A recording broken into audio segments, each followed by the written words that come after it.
А, сәлем, қалайсыздар? Жақында мынандай бір ой туды. Жалпы біз Жапонда тұрғанымызға 7-8 жылдың жаңағыдай уақыт болып қойған екен. Осы уақыт аралығында біздің басымыздан көптеген жағдайлар өтті, қиыны болсын, оңайы болсын. Және де осындай басымыздан өткен оқиғаларды сіздермен бөлісуді жөн санадық. Бірінші, сол Аянның басынан өткен оқиғаны айтқым келіп тұр. Ол міне осы жақында ғана болды. Аян поштаға бір зат салмақшы болып барған болатын. Велосипедпен артында Нашатай отырады орындықта. Сөйтіп, енді тез шығам деп ойлады да, Нашатайды сол орындығында шешпей қалдырып кете берді. Сөйтіп, поштаға тез кіріп, бір 10 минут уақыттай болды ғой деймін, кіріп шыққан кезде қасында бір жапондық кісі сол велосипедті бүйтіп ұстап тұр екен. Сөйтіп, Аян енді басында біртүрлі болып қалды, қандай адам тұр велосипедтің қасында, Нашатайға тиіспеді ма деген сияқты. Сөйтіп қасына барса, ана кісі айтыпты, сол орта жастағы кісі екен, айтыпты не деп, балаңды бұлай қалдырып кетпе, оданша өзіңмен бірге алып кет, бұлай қалдырып кетсең қауіпті, жаңағыдай біз өзіміздің баламызды өйстіп қалдырып кетіп, жаңағыдай жарақаттап алған болғанбыз деп айтқан екен да. Сосын сөйтіп айтты да, енді сосын Аян рахмет деп сөйтіп не қылды.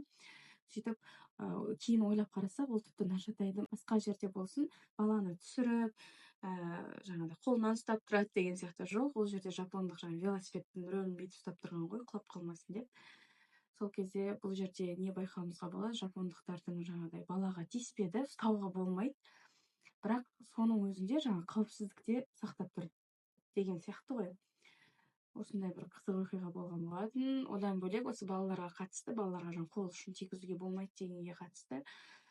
Осы біз жаз айында үйге қарай баспалдақпен көтеріп келе жатқан болатын. Сол кезде көршіміз бар біздің.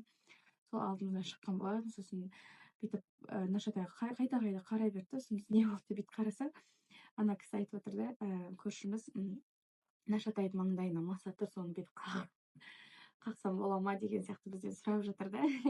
Сосын біз енді иә деп сөйтіп өзіміз бүйтіп қақтық. Сол кезде де мысалы қаншалықты бала не болып тұрса да, оған бұл басқа адамның баласы, оған қол ұшын тигізуге болмайды деген жаңағыдай жапондықтарда ерекше ереже бар. Соны сақтап отыр. Расымен де балаларға жапондықтарда жаңағыдай тиісуге болмайды, қолмен ұстауға болмайды. Тіпті мен жұмыс жасаған кезімде, тағы да бір осы оқиғадан оқиға туып жатыр ғой. Жұмыс жасаған кезімізде бізде енді класс суретін жасайды ғой, суретке түсіреді ғой. Сол кезде біз жеке ата-аналарға, класс мұғалімі, мен емес, енді жапондық мұғалімдер жеке ата-анаға хат жазды. Сіздің балаңыз суретке түсірсек бола ма, болмай ма деген сияқты.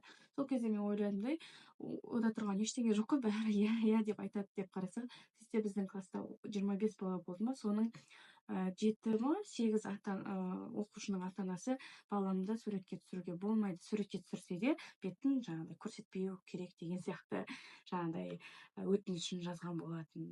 Сәйкесінше сол жапондық мұғалімдер, біз мұғалімдер жаңағыдай одағы болып, оны қабыл алдық. Дәл сол ата-ана сұраныс білдіргендей суретке түсіріп берген болатынбыз. Яғни бұл жерде баланың қауіпсіздігі ерекше деген қорытынды жасауға болады осы жерден.